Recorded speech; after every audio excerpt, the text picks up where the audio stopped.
வணக்கம். இன்னைக்கு நம்ம பச்சை பயிரை வச்சு ஒரு தோசை எப்படி செய்யலாங்கிறத பார்க்கலாம். ரொம்ப ஹெல்த்தியானது தான் பச்சை பயிறு, உடம்புக்கு ரொம்பவே நல்லது. இதை வச்சு நம்ம என்ன செய்யலாம்னு யோசிக்கும் போது தோசை செஞ்சா ரொம்ப டேஸ்டா இருக்கும். ஆந்திராவில் இது ரொம்ப ஸ்பெஷலானது ஒரு ரெசிபி தான் இது. இப்போ நம்ம இதை வச்சு ஒரு தோசை டக்குன்னு ஒரு 5 நிமிஷத்துல நம்ம செஞ்சிடலாம்.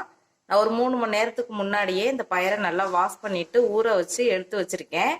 இப்போ இதை நம்ம மிக்ஸி ஜாரில் போட்டு அரைச்சி இட்லி மாவு பதத்துக்கு எடுத்துக்கலாம். ஒரு 3 மணி நேரம் ஊற வச்சா போதும்.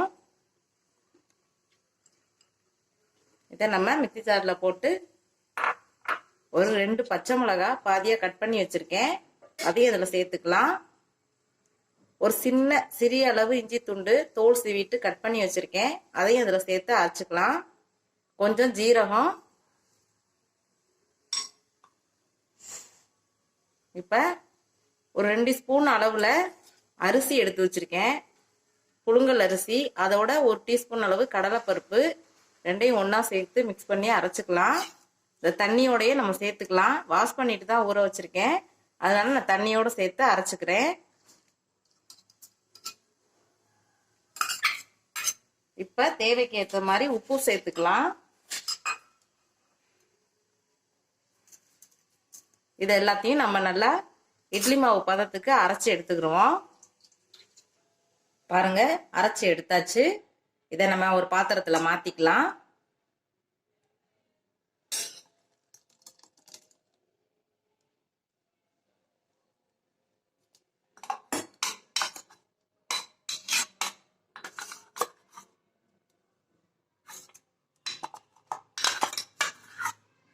பாருங்க, இந்த பதத்துல இருக்கணும், தோசை மாவு பதத்துல.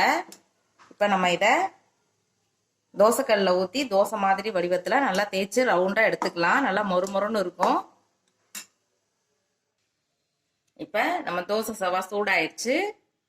இப்போ நம்ம ஆட்டி வச்சிருக்க மாவை அதில் ஊற்றி தோசை வடிவத்தில் நல்லா மெலிசாக தேய்ச்சிக்கலாம்.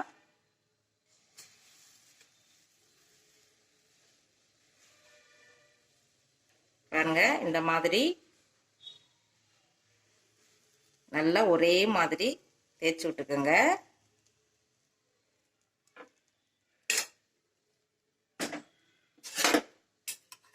மேலாப்புல கொஞ்சமா எண்ணெய் விட்டுக்கலாம்.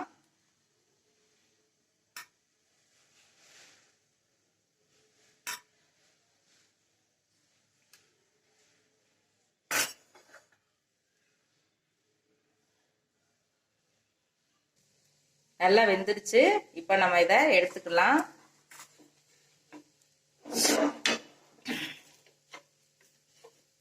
பாருங்க, நல்லா மொறுமொறுன்னு வெந்திருக்கு.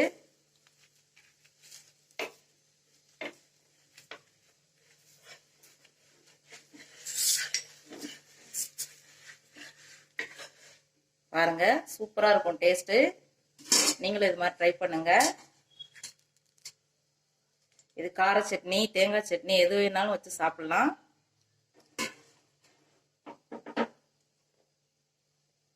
நம்ம இருக்கிற மாவுலையும் இன்னொரு தோசை ஊற்றி காட்டிக்கிறேன். பாருங்க,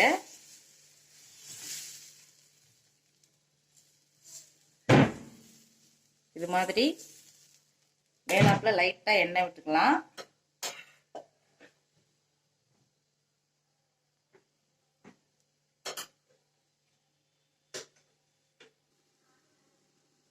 பாருங்க, இந்த மாதிரி நல்லா மெலிசா ஊத்திக்கலாம்.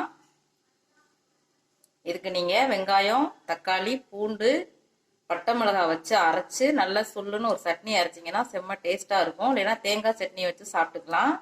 நம்ம எந்த நேரமும் தோசை மாவு வீட்லேங்கிற கவலை வேண்டாம். பச்சை பயிரை வச்சு இது மாதிரி ஒரு தோசை ஊற்றி பாருங்க, டேஸ்ட் செம்மையா இருக்கும். இது ஆந்திராவில எல்லாம் இது மாதிரி தான் பண்ணுவாங்க, பெசரட்னு சொல்லுவாங்க இதை.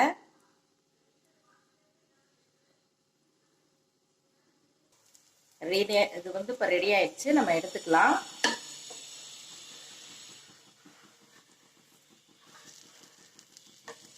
பாருங்க, செம்மையா மொறு மொறுன்னு வந்திருக்கு. அவ்வளோதாங்க. நீங்களும் இது மாதிரி ட்ரை பண்ணி பாருங்கள்.